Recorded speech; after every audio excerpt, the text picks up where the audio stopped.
Hi student, welcome to our channel Knowledge of Life Edu. Uh, in this video, I will discuss on G protein couple receptor or GPCRs. That are the largest and most diverse group of membrane receptor in eukaryotes. This cell surface receptor act like an inbox for message in the form of light energy, peptides, lipid, sugar, and proteins. And such messages inform cells about the presence or absence of life sustaining light or nutrients in their environment, or they convey information sent by other cells. And this receptor play a role in an incredible array of functions in the human body. An increased understanding of these receptors has greatly affected modern medicine. In fact, researchers estimate that between one third or one half of all marketed drugs act by binding to GPCRs.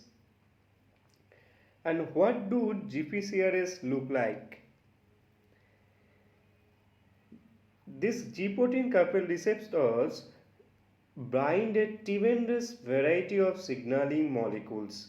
Yet they share a common architecture that has been conserved over a course of evolution.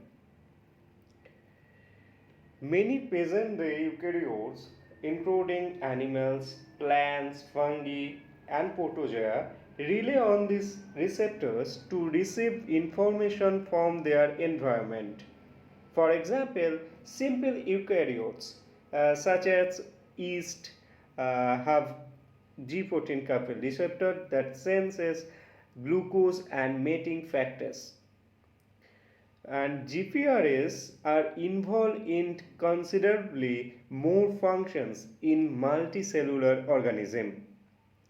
In human alone have nearly 1,000 different GPCRs, and each one is highly specific to particular signal.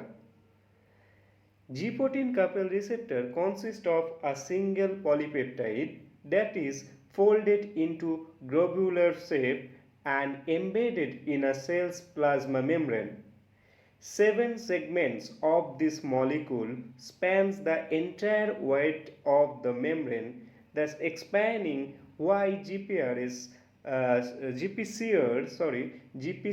are sometimes called 7 transmembrane receptor.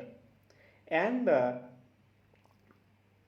intervening proportion this intervening portion this loop both inside and outside of the cell.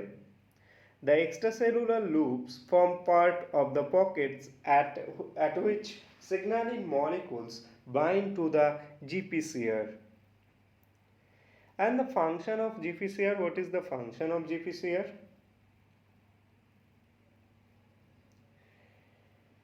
Uh, GPCR, as their name implies, interact with G proteins in the plasma membrane.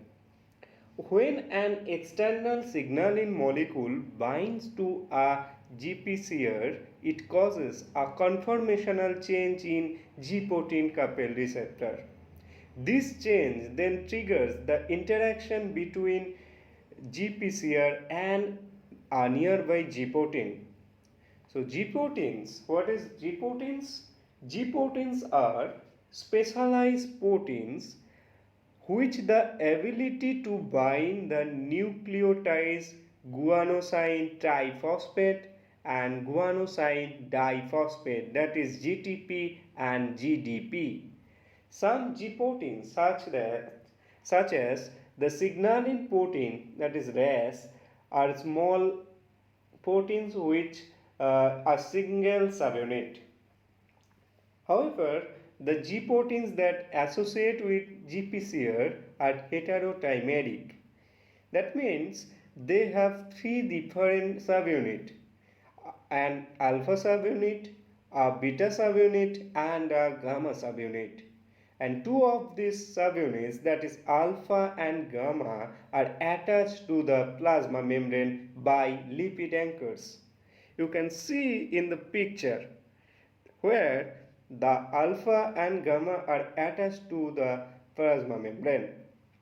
A G-protein alpha subunit binds either GTP or GDP depending on whether the protein is activated, that is GTP, guanosine triphosphate, and inactive portion or inactive forms GDP, that is guanosine diphosphate. In the absence of signal, GDP attached to the alpha subunit and the entire G-protein GTP complex binds to a nearby GPCR. This arrangement persists until a nearby GPCR.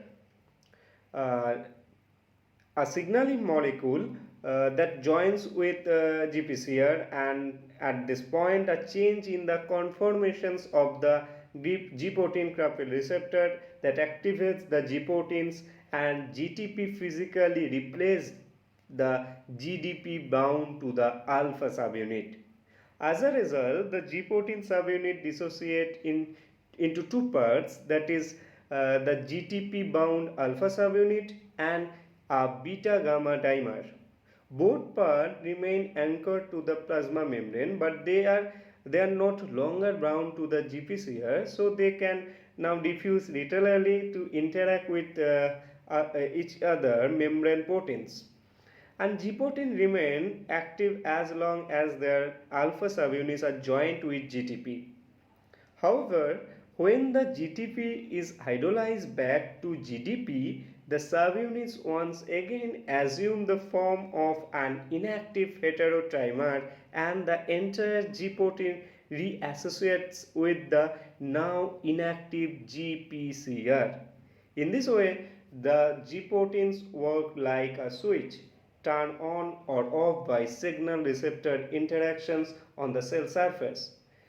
Whenever a G-protein is active,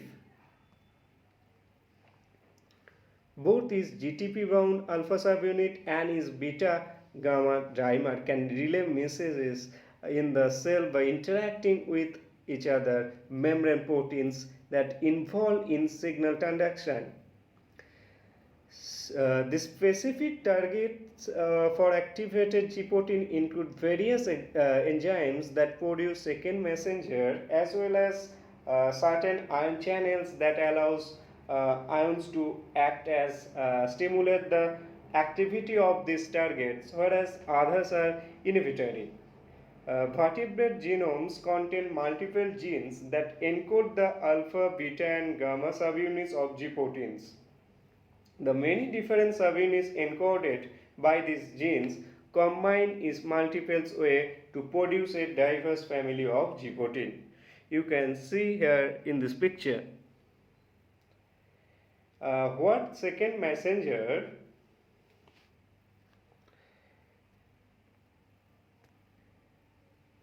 do GPCR signals trigger in cells?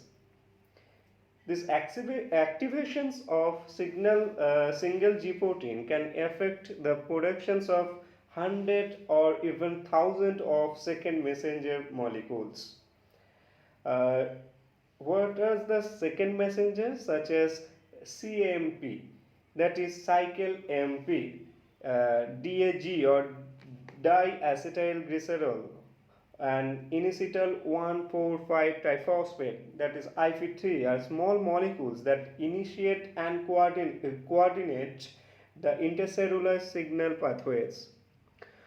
And in here, one especially common target of activated G proteins is adenyl cyclase, a membrane associated enzyme that, when activated by this associated enzyme, that activated the GTP bound guanosine triphosphate bound alpha subunit and catalyzes synthesis of second messenger cycle AMP from molecules of ATP. In humans, cycle AMP is involved in responses to sensory input, that hormones and nerve transmissions, amongst others. And phospholipase C is another common target of activated G proteins. This membrane associated enzyme catalyzes the synthesis not one but two-second messenger, that is DAG and IP3, from the membrane lipid phosphatidyl inositol. This particular pathway is critical to a wide variety of human bodily processes. For instance, thrombin receptor in platelets use this pathway to promote blood clotting. In conclusion, we can say that GPCRs are a large family of cell surface receptors that respond to a variety of external signals. Binding of signaling molecules to a GPCR results in G protein activation, which in turn triggers the production of any number of second messengers. Through this sequence of events, G protein coupled receptor help regulate an incredible range of bodily function, from sensation to growth to hormone responses. Hope this video will help you to understand about the G protein coupled receptor. If this video will help you, so please share this video to among students, and please subscribe our channel and like our video. Thank you.